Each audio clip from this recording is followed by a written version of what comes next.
iyadoo guud ahaanba beeraha ku yaala deegaamada gobolka Saraar uu si fiican uga soo baxay bariiskii tijaabada ah ee ku beertay wasaaradda beeraha ee dalka Jamhuuriyadda Somaliland ayaa waxaa kormeer arintaas ugu korgalayo ku tagay beeraha oo sida fiican bariisku uga soo baxay isuduwaha wasaaradda beeraha ee gobolka Saraar mudane Faysal Cismaan Saciid beerahan uu ku kooylayaa deegaamada hareeraha ka xiga magaalada Caynaba ee xarunta gobolka Saraar ayaa deegaamada uu kormeerka ku tagay isuduwuhu waxaa ka mid ah deegaamada Jaleelo Kabargaadeen Caaldab Marshuuca iyo Habaryaashay iyo waliba deegaamada Qoryoweyn iyo Wadamago isuduwaha ay wehelinayaan kormeerkiisana ay kula socdaan Xildhibaan Cabdiraxmaan Nashaar oo ka tirsan golaha guurtada Somaliland iyo isuduwayaal uu ka mid yahay isuduwaha wasaaradda diinta iyo qaafta Jaamac Axmed Nuur iyo waliba agaasimaha cilmi baarista hay'adda Neerad Mawlid Muuse Ibrahim iyo mas'uuliyiin kale oo door ah ayaa waxay indhahooda ku soo arkeen sida uu baxay bariiskii tijaabada ee wasaaradda beeruhu ay ku beertay beero badan oo ka tirsan deegaamada gobolka Saraar isuduwaha wasaaradda beeraha ee gobolka Saraar mudane Faysal Cismaan Saciid oo TV-ga qaranka Somaliland uga warramayay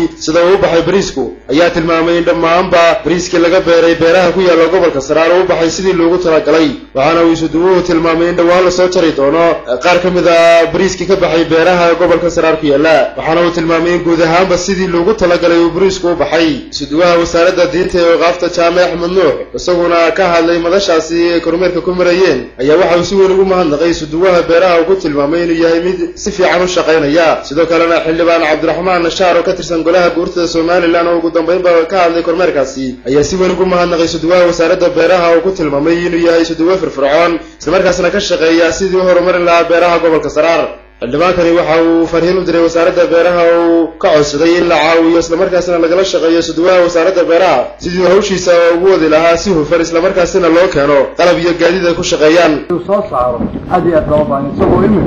marba gaadi fariya oo marba cad ayaan intii aan arkay marka ugu horeyso aan jeclahay in gaari soo siiyaan marka ugu horeyso inta waan ka fareen maanta